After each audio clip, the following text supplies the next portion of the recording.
funciona pelo INSS, né? A gente só trabalha com funcionários da prefeitura, porque não é o INSS. Podcast não é do INSS.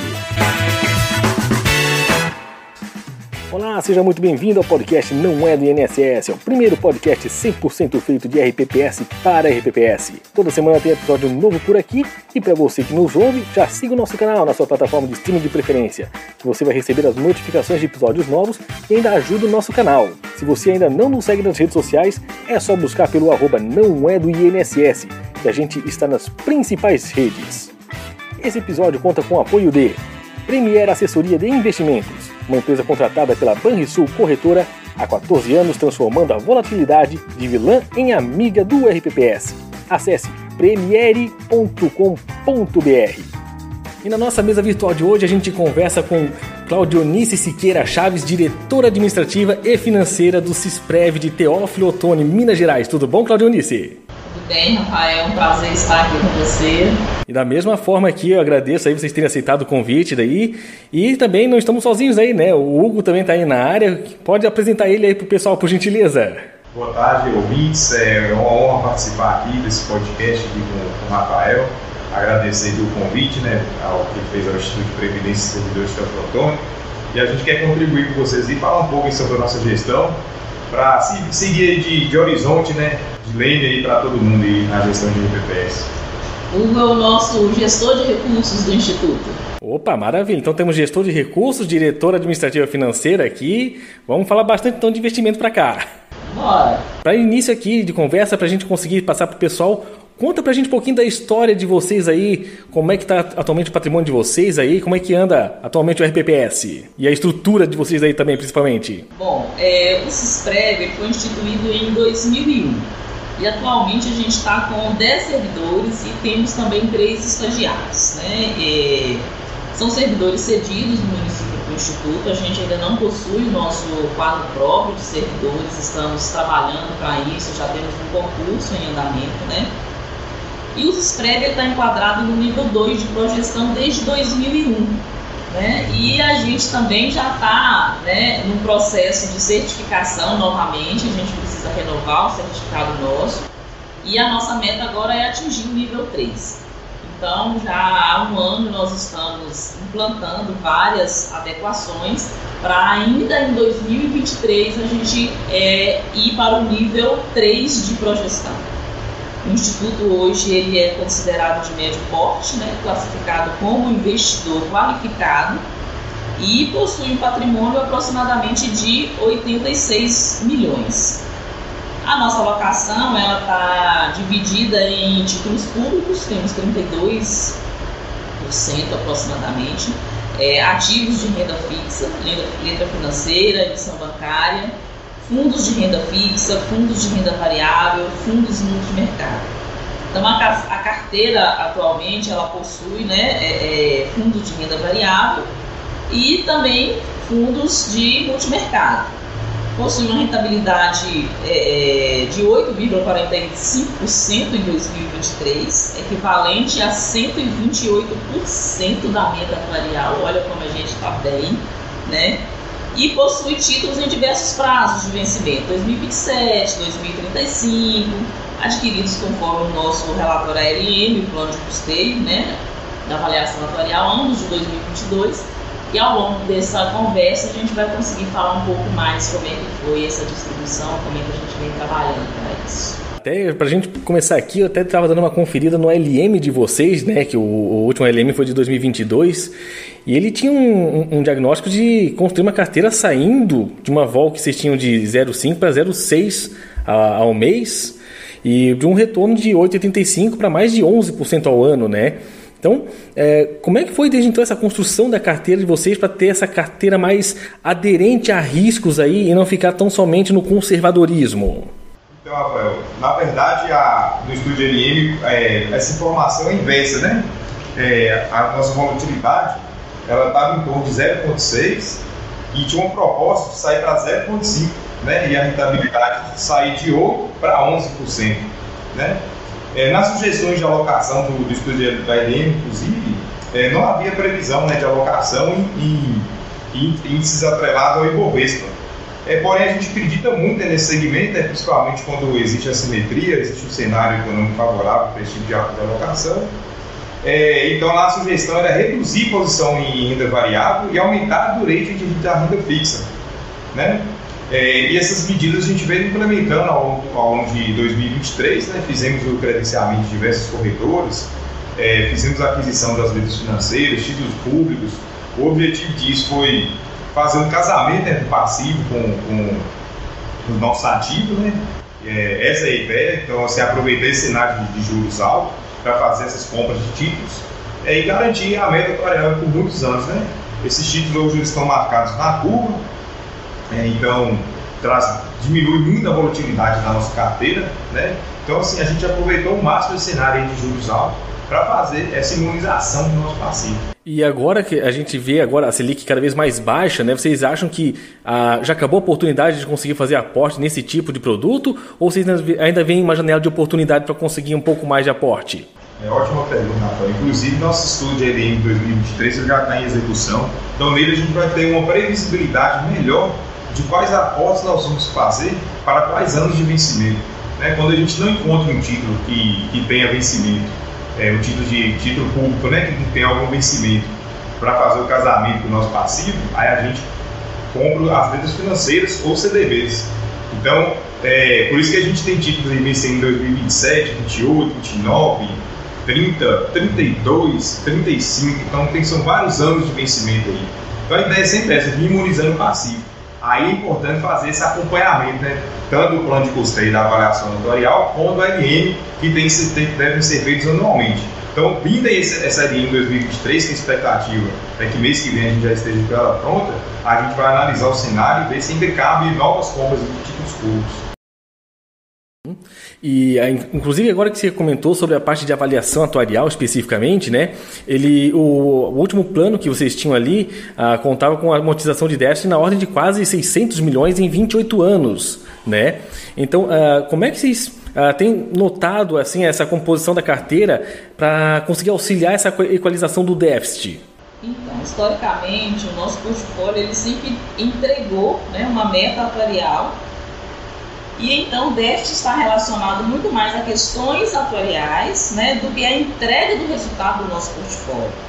Para se ter uma ideia, nos últimos 5 anos, só em 2021 e 2022, que tivemos alguns deslocamentos dos nossos resultados, né, frente à meta atuarial, justamente por conta, né, do colapso mesmo que nós tivemos no mercado financeiro em decorrência da pandemia, né, do Covid-19. É importante ainda a gente destacar que no ano anterior à pandemia, em 2019, a rentabilidade da nossa carteira atingiu 20,74, que equivale a 196,36% da meta atuarial. Ou seja, exatamente, a gente vem mostrando na questão dos nossos investimentos, a gente vem mostrando resultado, né, não apenas compatível, como muito superior ao que vem apresentando a meta.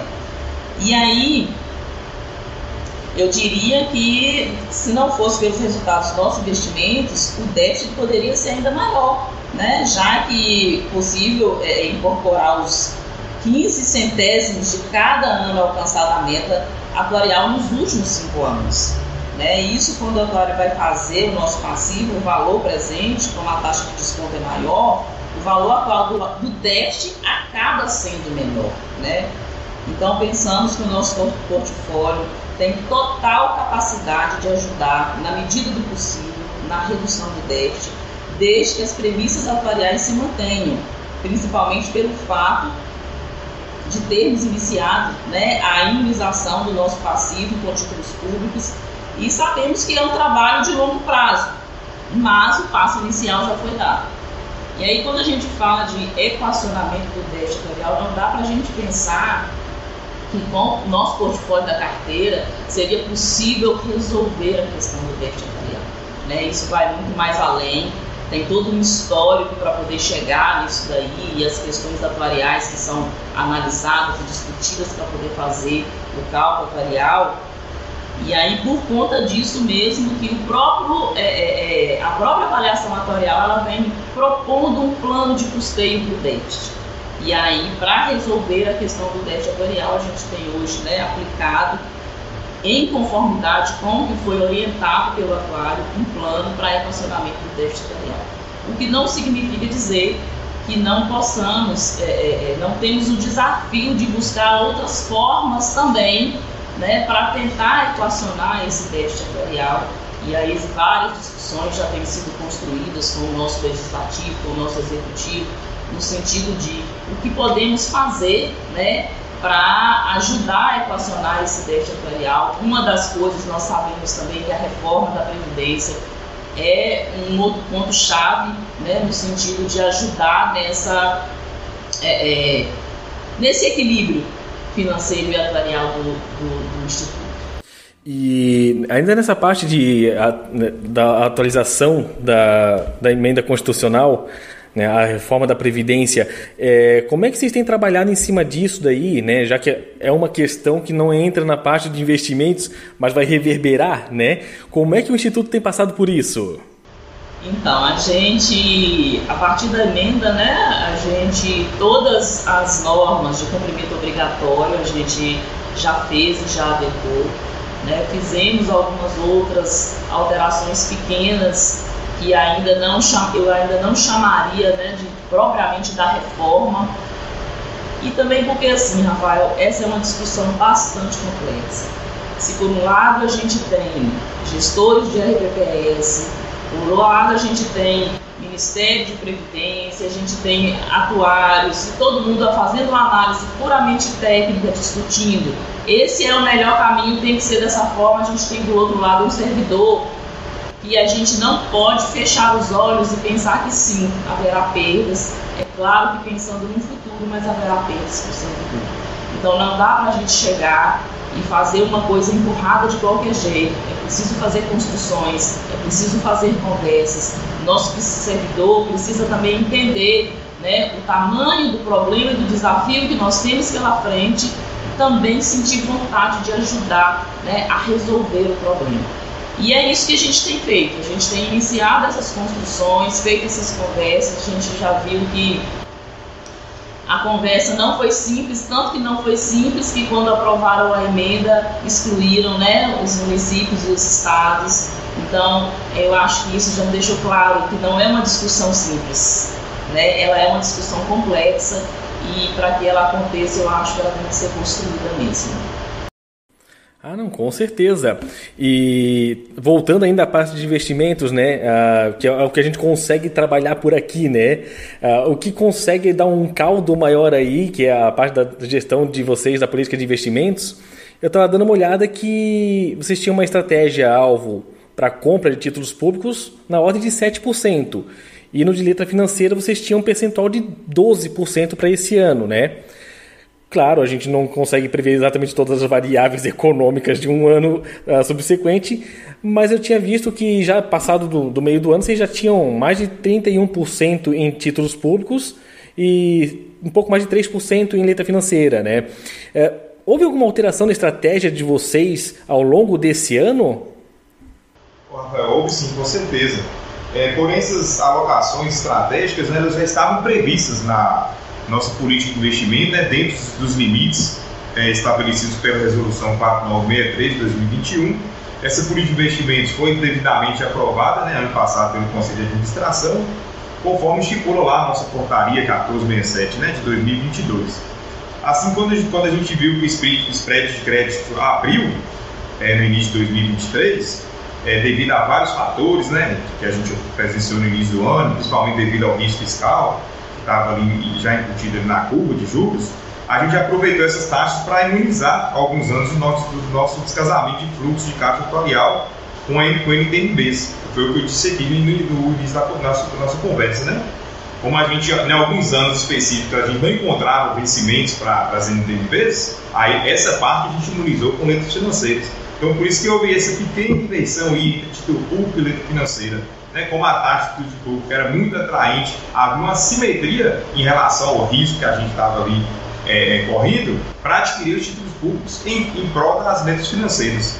Não que a gente vai deixar de perseguir essa compra das agências financeiras. Se nosso estudo de LM prevê para algum ano específico que a gente não encontra título público, a gente tem que comprar esses produtos, né? E a gente tem um critério aqui de alguns bancos que a gente faz a cotação, né?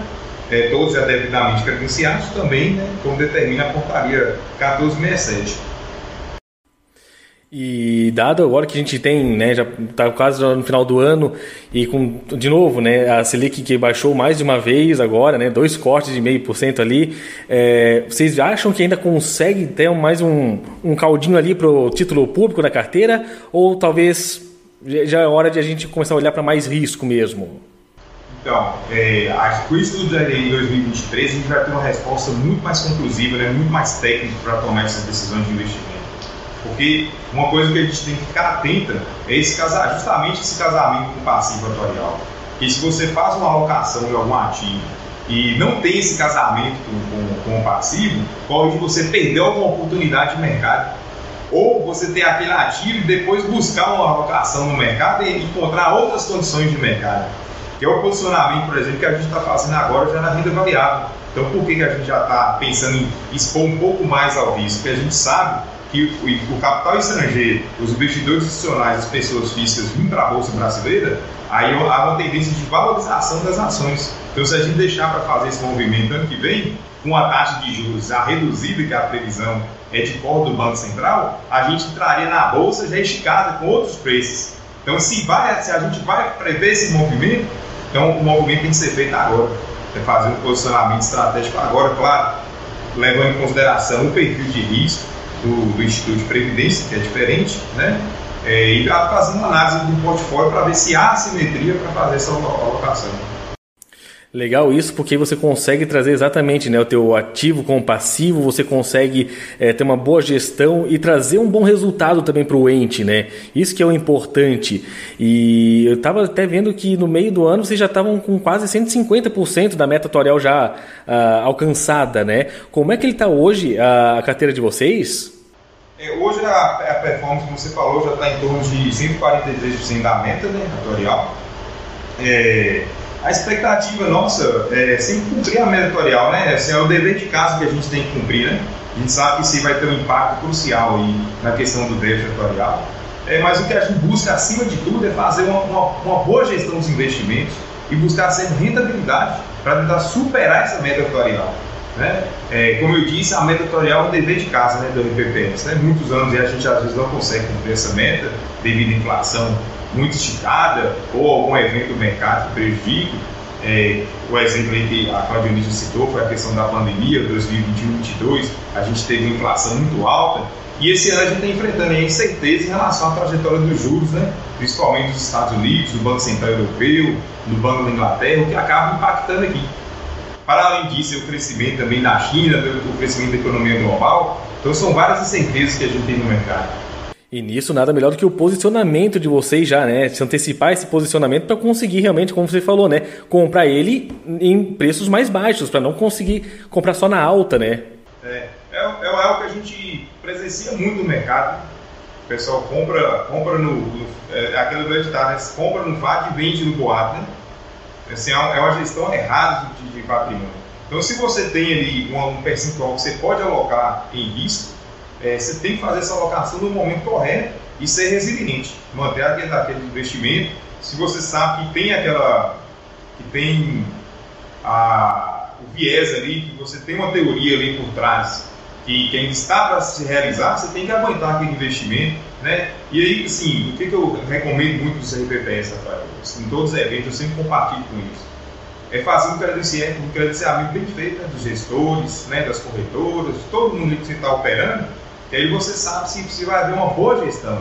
Então, assim, a gente confia muito nos gestores que a gente tem na nossa carteira. A gente sabe que são gestores que têm uma equipe extremamente técnica, extremamente vigilante, com controle de riscos, né, uma carteira bem imunizada, uma carteira bem diversificada, ou seja, fazem de fato ali, um acompanhamento aqui dos ativos. Então, com esse tipo de controle, com esse tipo de acompanhamento, é muito fácil, né, você conseguir gerar um alvo em relação ao Ibovespa, né? Nós temos alguns fundos aí que tem um histórico de performance incrível em relação ao Ibovespa. Então, assim, até olhar só para o Ibovespa é pouco para esses fundos, porque eles conseguem uma rentabilidade muito acima, né? Então, o Ibovespa nem serve talvez como parâmetro para esses fundos, né? São fundos de gestão ativa e gestão eficiente técnica. Então, dado esse perfil de vocês, a gente pode chegar numa conclusão de que se já passamos da meta, passamos muito bem da meta, mas nada de todo mundo aí do financeiro pegar férias até o final do ano, né? Continua trabalho pro ano seguinte. Com certeza, com certeza, como a gente falou, né? A meta atuarial é só um parâmetro de uma obrigação que tem que ser cumprida, certo? Então, assim, quanto mais rentabilidade a gente puder buscar, claro, né, levando em consideração todo o risco que a gente ficaria exposto, levando em consideração o cenário econômico, o perfil de investidor do RPPS, a gente sim vai buscar retorno mesmo para a nossa carteira. E como vocês falaram, né, que vocês estão buscando agora o nível 3 do Progestão, né? Qual que é a ideia de vocês, uma vez conseguindo esse Progestão nível 3, com a ampliação dos limites que vocês conseguiriam, né? Qual que é a ideia de vocês a partir disso? Eu acho que essa resposta a gente tem que ficar devendo ainda para você. A gente já sabe das possibilidades, né? Que aumentando o nível de projeção, a gente abre uma possibilidade maior para investimento na renda variável. Só que não é apenas o fato de poder investir mais em renda variável que vai nos fazer tomar essa decisão. Então a gente tem um comitê aqui muito atuante, né, e muito atento com o mercado, mas também muito um perfil, vamos dizer, eu chamaria inclusive de cuidado, de conservador mesmo, no sentido de estar muito alinhado com política de investimento, com a ALM, sabe, com os conselhos. Então, não é só porque um nível 3 e uma abertura maior para isso, essa abertura ela vai ser excelente para nos possibilitar. Não significa dizer que iremos fazer e tudo, tem todo um contexto e uma série de coisas que precisam ser analisadas para a tomada de decisão. Até para complementar, Rafael, o Progestão ele vai muito além, né, da área de investimentos, né? A gente sabe disso, né? Então, assim, os ganhos internos são enormes, né? Os ganhos de comunicação também com o segurado, de participação na gestão, isso é muito importante. Então, você acaba tendo, só o fato de você ter uma maior produtividade dentro do RPPS, isso aí também vai impactar lá no cálculo atuarial. Se você consegue fazer uma compensação previdenciária, fazer uma gestão correta dos benefícios, tudo isso aí vai impactar lá no déficit atuarial. Então, assim, se eu consigo reduzir meu déficit atuarial, a minha própria meta atuarial também vai ser reduzida. Então, tudo isso aí está ligado com os investimentos. Então, o Progestão, ele é um programa que a gente tem que vangloriar mesmo, né, sabe, reconhecer a importância dele, e que ele possa até partir para outras instituições, né, sair dos RPPS e para outros órgãos da administração pública, que é uma experiência muito válida e foi muito produtiva. Para ver, né, como vocês bem comentaram agora, o Progestão, ele traz um entranhamento de setores dentro do RPPS, onde tudo fica muito aglutinado, né? Setor de investimentos que tem a ver com a parte de Comprev, que tem a parte do previdenciário, um conversa com o outro e se complementam, né? Então, não necessariamente a parte de investimento vai ser ampliada, alguma coisa, mas a própria qualidade que o RPPS vai ter com Progestão vai reverberar em outros setores que depois ajuda o pessoal de investimentos também. E ainda que vocês comentaram sobre a questão de qualidade, até mesmo com o colegiado de vocês, né? Trazer um pouco aqui sobre o comitê de investimentos de vocês. Vocês passaram recentemente para aprovação do regimento interno, né, do comitê de investimentos. Foi, parece que em julho desse ano que foi feita a aprovação. Como é que eles estão tratando a questão de aderência à certificação profissional ou ao CPA, que ainda é permitido o aproveitamento daquele certificado para a certificação profissional?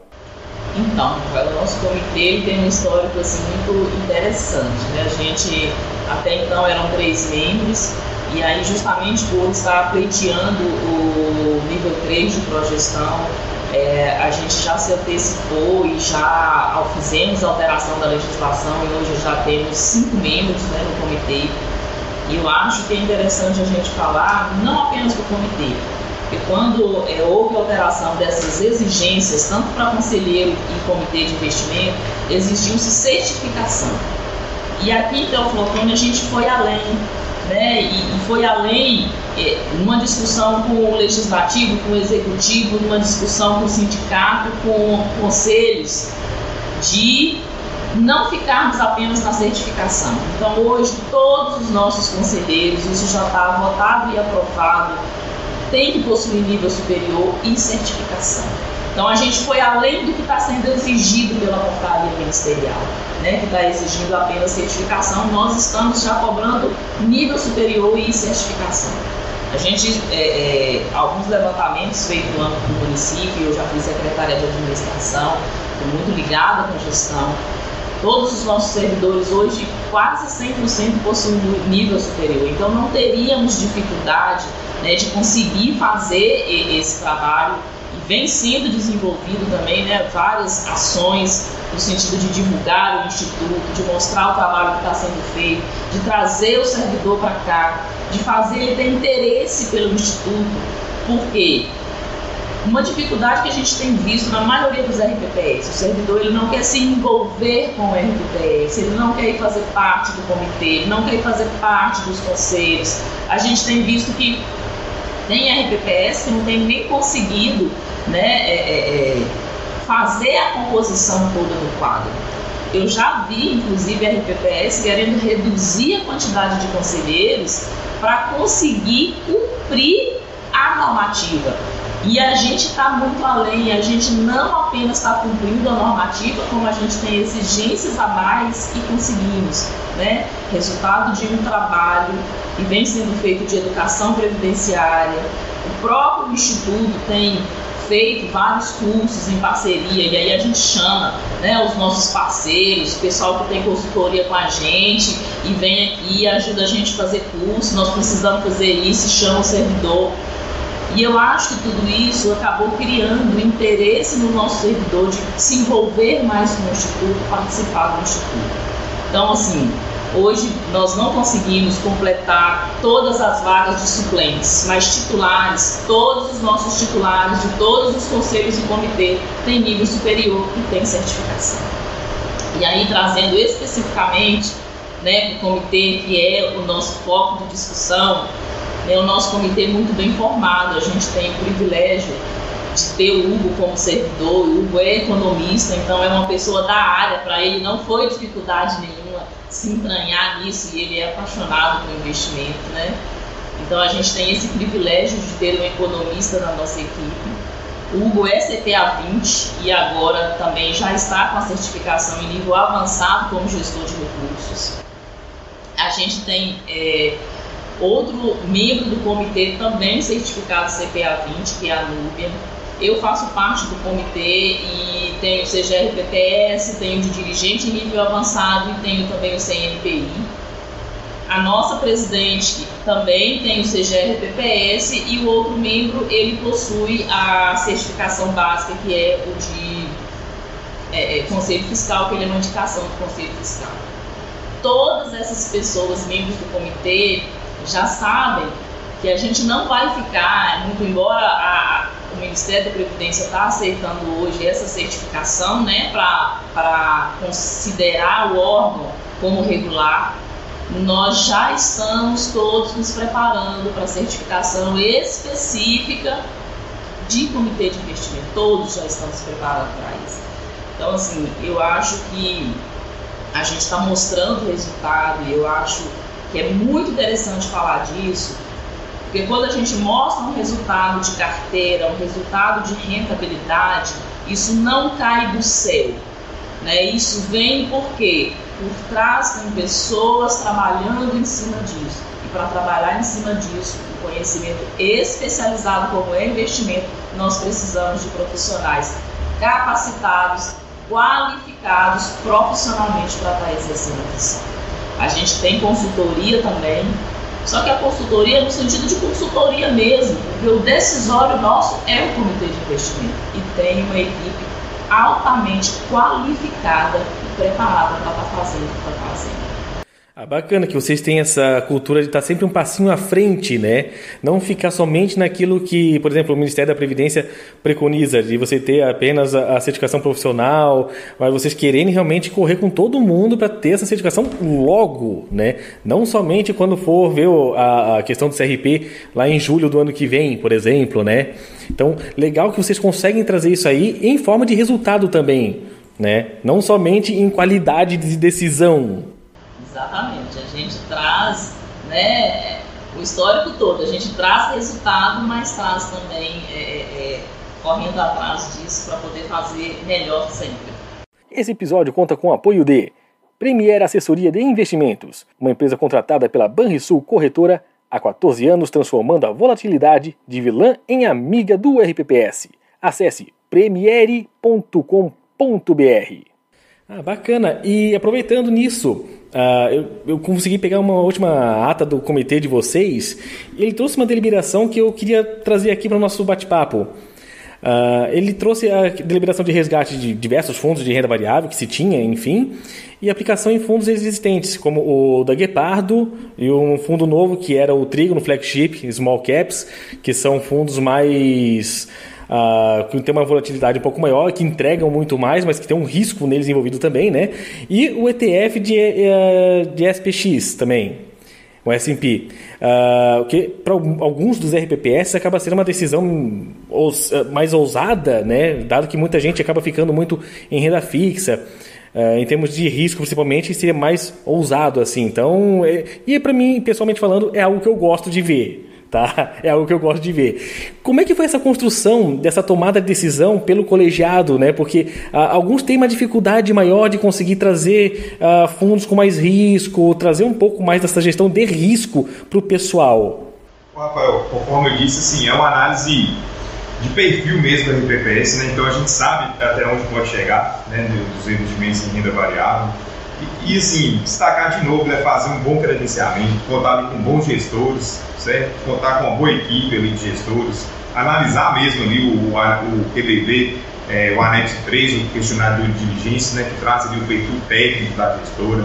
Então, assim, a gente realiza uma série de reuniões com várias assets, né, assim, nos últimos 2 anos, são cerca de 40 a 50 reuniões que a gente já realizou com diversas assets do Brasil. A gente sabe que é difícil, né, você conseguir conversar com todos, né? Hoje, se eu não me engano, o número está em torno de 800, então o número de fundos de investimento é em torno de 20 mil, então você vai ter que tentar aplicar em um filtro, né, buscar informações, por isso é importante também a participação em eventos, né, de você saber ali com quem realmente você pode contar, conversar no olho ali com muitos gestores, os tipos de distribuidores, né? Nós temos aqui o pessoal da Grid, o pessoal da Privatiza, que é parceiro nosso também, a Dollar Bills, que são distribuidores importantes no segmento de RPPS. Eu creio que muitos do pessoal da RPPS que escutar, a gente sabe disso, que são bons parceiros que a gente tem. Eles, aliás, até para distribuir esses produtos, eles já fazem um filtro para ver a qualidade desses produtos, para saber se esse gestor é de confiança, é um gestor que entrega um bom resultado. Então, assim, é fazer esse acompanhamento mesmo, sabe? Conversar com os gestores, acompanhar de perto. Então, assim, na verdade a gente não mudou muito o nosso percentual. A gente só teve essa troca mesmo de alguns gestores, né? Então manteve ali o percentual em renda variável, já acreditando nesse movimento aí que pode vir, né, de capital estrangeiro, investidor institucional, renda fixa, da pessoa física também, né? Vir para a Bolsa Brasileira, né? E aí a gente teria uma tendência de valorização dos ativos e já teríamos a posição agora. Referente ao ETF, que você citou, a gente manteve a exposição em investimento exterior, né, atrelado aos SP500. Tem um fundo que a gente tinha que era com hedge cambial. E já esse ETF vai estar exposto à variação cambial, né? Aí a gente já tentando trazer um pouquinho de proteção de risco país, né, quanto ao dólar, né? Se o dólar disparar, a gente teria uma proteção que é justamente essa descorrelação que você tem que fazer na carteira para trazer mais proteção. Maravilha, gente. Olha, gostei de ver a carteira de vocês, gostei de ter essa conversa com vocês. Queria agradecer por terem aceitado o convite de conversar aqui com a gente e queria deixar um espaço aberto aí para quem quiser entrar em contato com vocês aí, quem quiser tirar mais dúvidas, trocar ideia com vocês aí. Como é que faz para entrar em contato? Então, a gente agradece, né, também o convite. Para nós está sendo satisfatório participar desse bate-papo com você. Nos colocamos à disposição para outros bate-papos que puderem acontecer também. Eu acho que o que a gente fizer para divulgar o RPPS, quando tem alguma ideia que está dando certo, eu acho que tem que divulgar mesmo. Então, a gente se coloca à disposição. Nossas redes sociais estão aí e a gente está aberto. A gente tem uma série de lives também que a gente faz sempre. O pessoal pode acompanhar Cisprev, né, Hugo? Cisprev TO, né? Cisprev TO, nosso Instagram. E de lá vai achar todo o resto, porque eu não gravo tudo não, tá? Mas chegando no Instagram vai achar todas as nossas redes de comunicação e estamos à disposição, tá? Tanto para o nosso segurado, para outro RPPS, para dirigentes, o que a gente pode fazer para ajudar, eu acho que é válido e é isso, a RPPS é um ajudando o outro. Aproveitar para deixar aqui nossos contatos aqui, né? Nosso e-mail é cisprevto.mg.gov.br, nosso site, né? Nosso e-mail é cisprev@yahoo.com.br e os telefones para contato é o 33, o DDD aqui, 3522-2900 e o 33-98825-3389, tá? Então aqui a gente está aqui à disposição para compartilhar aí, esclarecer qualquer dúvida, colaborar aí com a gestão de RPPS, tá? E pode fazer contato com a gente, vai ser um prazer compartilhar. Maravilha, pessoal. Queria mais uma vez agradecer aí a presença de vocês aqui com a gente, agradecer que vocês aceitaram o convite, poder conversar um pouquinho mais com a gente e também agradecer a cada um que nos acompanhou até aqui. Na semana que vem a gente tem um episódio novo. Até lá!